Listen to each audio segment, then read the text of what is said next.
Forget what we've been told about leadership. It's not just about passion. It's not just about mobilizing volunteers. It's not just about managing budgets or writing the perfect grant proposal. Because none of this works without one thing: communication. That's the skill that makes or breaks grassroots leadership. Because if no one hears you, no one follows you. You are a natural leader, passionate about your cause. But without this one skill, it's almost impossible to maintain trust and forge lasting relationships. Communication is not just about writing emails and writing social media posts. Communication is also the subtle gestures of energy, passion, grounding, showing up, following up, and taking lead. Let's do this together. There is a problem, and you need to raise $10,000 as soon as possible. Let's say you reached out to a friend who might help. So you inbox and explain. We have this issue. We want to do this and this and this to solve the problem. These are the goals that we have to meet so that we can solve this problem. These are the people involved. We need this amount of money to solve the issue. And we need to do this by this time. And your friend is moved. They are happy that you have explained the problem very clearly. You've also sounded very confident on the solution. You know what the goals are to get to the solution. You know the people to make this happen. You know the amount of money you need to facilitate the process and what your success would be when you do it by a certain time. But your friend is not a funder. They are also trying to make their ends meet. But they are experts in mobilizing resources. So he says, let's have a meeting and strategize together. And you say, let's do it. So you agree. Let's say tomorrow, 8 p.m. East African time on Google Meets. But you forget. So they reach out again. You explain, I'm in another meeting. And genuinely, you're busy following up on a myriad of things. So you set another date.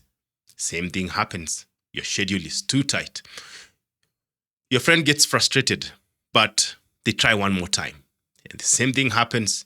You're in the field, bad network. They give up on you. All this time, you feel terrible for even asking for help. And now it feels weird reaching out to them again. Weeks later, you send a broadcast message and they receive a poster that says, help me raise $10,000 to solve this problem. Donate. And they don't respond. Now you feel like you've burnt a bridge that you didn't even cross. And this example is a true testament to what I have experienced personally. You get passionate supporters, but you're not prepared to engage them fully. Please remember this. Communication is not just what you say. Communication is also the subtle gestures of energy, passion, grounding, showing up, following up, and taking lead.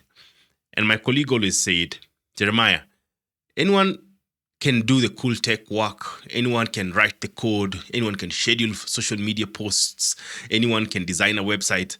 But only those who know the nitty-gritties, the bone and flesh, can articulate the needs that will carry the story forward. Truth is, those with stories often don't know how to communicate them well. And those with the networks, finances, skills often don't have the story. And this is a blessing for both ends. It means that you can complement each other when you come together. Think about it. If you are a funder, how do you assess the potential of a grassroots organization? It's not just about the idea, but the ability to articulate the idea, to change minds, to influence, to connect with the community, partners, and demonstrate impact through clear, compelling narratives. If I was a funder, communication effectiveness will definitely become a key indicator for a wise investment.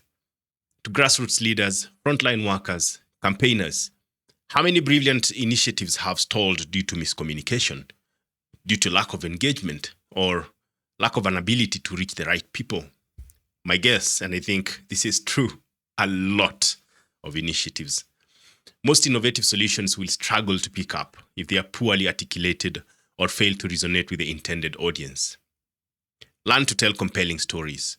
Otherwise, even with the help of experts, it might be very difficult to make an impact. So you say, I don't like asking for help. My work should be supported because it speaks to itself. I also don't like asking for money, but it has to be done. And this is my suggestion. First, be consistent with sharing your work. You're already working too hard. You have a lot of things to share already. My advice, put your work in front of people. We live in an age of information overload. Grabbing and holding attention requires skill. But the more you share, the more people see. You don't have to ask for support every time, but people need to see your work a lot of times. Speak with one person. You're not speaking with everyone. You're speaking with someone. Everyone reads your WhatsApp message or reads their email or Facebook post as an individual. So deliver your message as if you're talking to an individual. Do not post the message the same way on all platforms.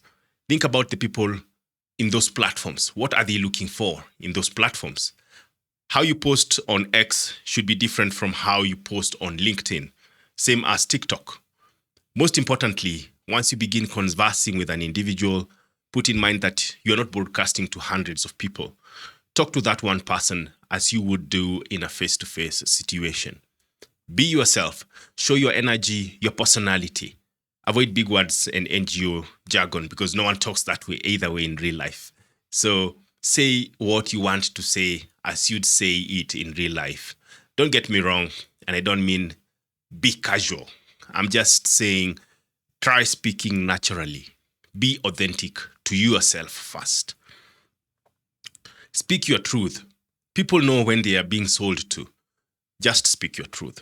Just speak to your younger self, advise yourself, encourage yourself, own your voice. You will feel more authentic to yourself and to others with time, and someone will ultimately resonate with you. Do not forget to share a complete story. In journalism, I learned to cover the 5 W's and a H, and these are who, what, where, when, why, and how. I normally put it like who said what, where, when, and how, so that I can remember.